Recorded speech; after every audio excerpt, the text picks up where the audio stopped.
Now this car is a classic roadster. Bruh. Here on the Supra, it has one supercharger, while the BMW Z4 has two superchargers. That's the Tesla Model S. When you pay 15 grand for its ludicrous function, it can go 0 to 60 in 2.0 seconds. That's just insane. Bruh.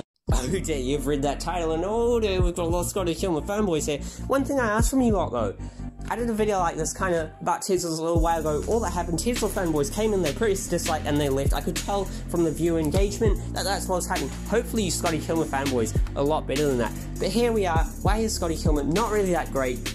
Let's get into it. Fuck up your engine! Now all my points I'm going to try to be unique with them, different to what everyone else does. This first one is sort of a big one, so you have to listen to it really. So just because he's been a mechanic for 50 years does not mean he's been a good mechanic, okay? A little while ago he did a video about the Hummer. He said that wasn't good in the army, it didn't succeed. Now people have said, oh, it's been in the army for so long, they used it for so long because it's good. Now he replies to them saying, just because it's been in the army for so long doesn't mean it was good in the army. Just like you, mate. Just like you. So let me just put into its face.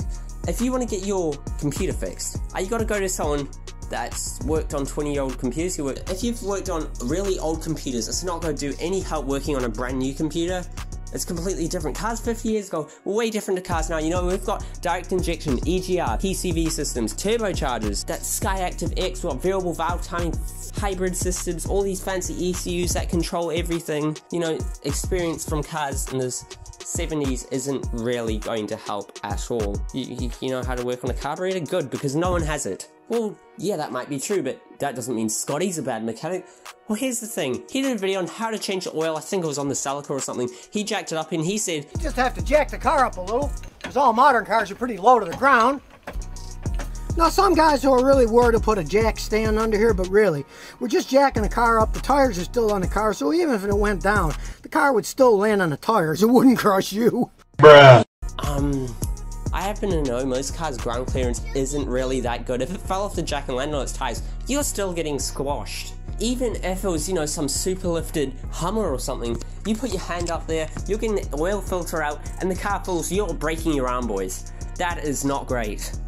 So that advice was really bad, and he's also used a product on brake lines that said, not for use on brake systems, and he did it. Said it right in the packaging. Look into his videos, okay? When he's working on a car, you'll see his cat on the roof of the cars. Just look out for it, trust me, it's a fun game for you to play. Next up then is his sort of mind, his thinking. He thinks everyone must be like him.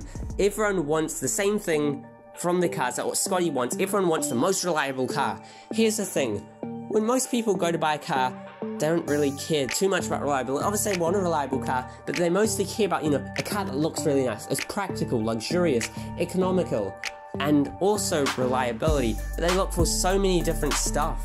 Businessmen buy BMWs because they're comfortable, they've got nice materials, and they've got to be driving heaps in it. That's why they buy a BMW, because they prefer that over reliability. Just because what Scotty wants doesn't mean everyone wants that, so unless you want a car that's only reliable, probably don't listen to his advice. And also now next, the clickbait. Oh my god, no one says anything about it in the comments. Oh, here's like, I got kicked out of the New York Motor Show. I watched the whole thing. Did he get kicked out? No. Did any official talk to him at all? No, they didn't. What the hell? And he's saying, my auto repair shop is closed. Does it? No. And also then just the general laziness of his channels. You know, he copies the thumbnails so much.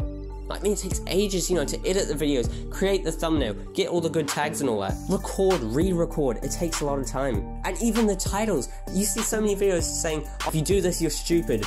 I was wrong about X. Nobody listened to me. Oh my god, like, real? And this content's so repetitive. Type in Scotty Kilmer Jeep. How many videos are there saying that Jeeps are bad? Okay? Let's just do one video and say, you know what? Jeeps aren't built well, they're unreliable, and they break. Here's so many videos about the same exact thing, and it gets really boring really fast. And also then, another point, he'll contradict himself so much. And you know, he'll do videos saying, and you know what he says, buy a Toyota, buy a Honda, they're really good. Then he does a video saying, don't buy a Toyota, don't buy a Honda, why not buy a Honda? You know, all that. And he's also said in the past that Mazdas are bad with the Skyactiv technology. And then he did a video saying why he was wrong about Mazdas. Then he did a video saying that they're actually one of the most reliable cars. What are you on, Scotty? How can you trust him? He's doing a video saying it's bad and a video saying it's good, saying these cars suck, don't buy them, then buy them. These just sort of things. Why do people trust him? He did a video saying that your car stereo can be replaced with a $50 Bluetooth speaker. That's wrong. Your car stereo has surround sound. You've got, between 4 and 15 speakers. It is way smaller speakers, so there's not that deep bass that your car speakers give you, and it's much quieter. How does a $50 Bluetooth speaker replace that? It doesn't, okay? Then he goes on to say it's better than a $150 speaker. Why do you trust him to give you his opinion about sound? He admits that he's got bad hearing. Why do you listen to him? He knows nothing about audio, but he'll make all these outlandish claims. This speaker's better than this. This can replace your car stereo. You don't know anything about it, so don't talk about it. Much like cars, he doesn't know much about cars, but he still talks about them. And then he does videos like, why is the Celica the best car in the world?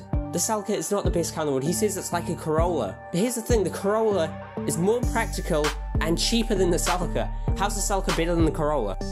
Handling, a little bit. It's honestly not that much better because it shares a lot of parts with the Corolla.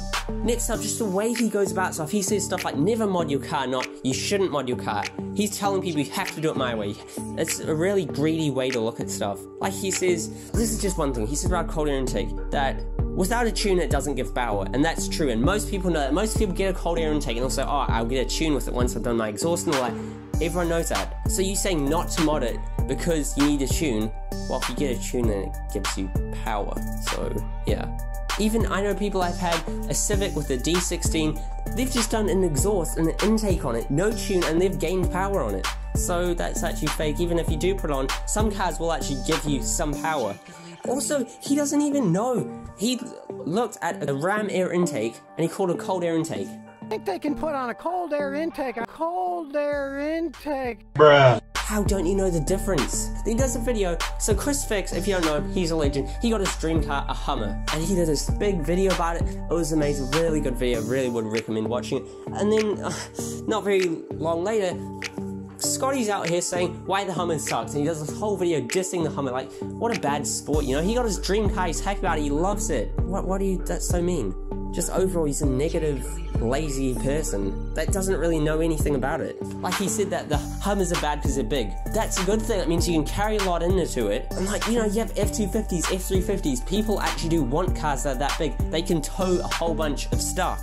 They're more planted when you do like fast off-roading.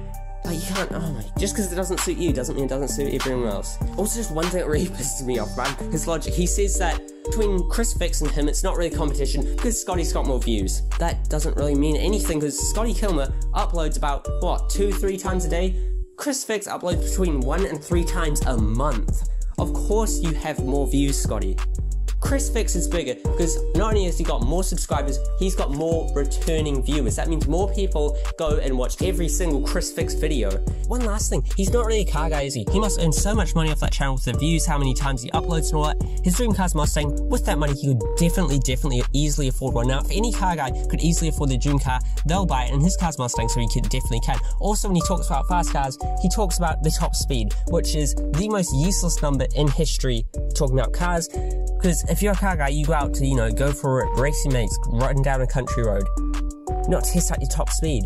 It is so useless, so it's something such a non-car guy would say. I know after I'm filming this, there'll be a bunch more reasons why I can prove this, but, oh well. Look in the comments too for other reasons other people may have, or that I may have forgotten. And with that, we're done. If you do agree with me, hit the like. If you don't agree, hit the dislike. And yeah, check out my Instagram, I post some pretty nice stuff. Of course, have a fight with someone in the comments if you want. And yeah, see you next time.